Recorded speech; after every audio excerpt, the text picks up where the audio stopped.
Што мислиш ти дека е најважно за зголемување на слушањето подкасти кај нас, па со што би придонело и направење повеќе подкасти?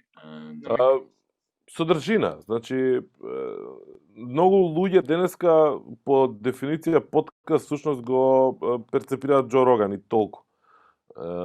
И окей, нека биде и тоа, нека биде и така, не е проблем.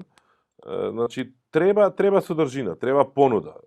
Проблемот тука е што тоа не е канал, медиум кој што можете да донесе директна финансиска самоодржливост и тоа значи автоматски дека освен ако не го правиш за некоја друга цел, да речеме можеби како организација, како активист, како не знам професионалец во даден сегмент, па сакаш преку содржина да се позиционираш, пласираш, рекламираш и така натаму.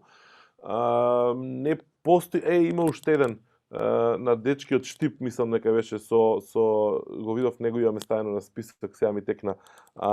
Од папата нешто беше. Тој го заборев. Умеѓу време го дознав и него. Значи, ни треба такво нешто, не треба содржина. Па макар било тој содржина која што нема да биде некоја вау, иновативна, паметна, не знам каква содржина, него да биде поп, онакако актуелни теми, ток-шоу, дискусии отворени со познати луѓе, препознатливи луѓе во заедница, така да речеме дека ти треба квантитет за да може да исплива и квалитетот на површина.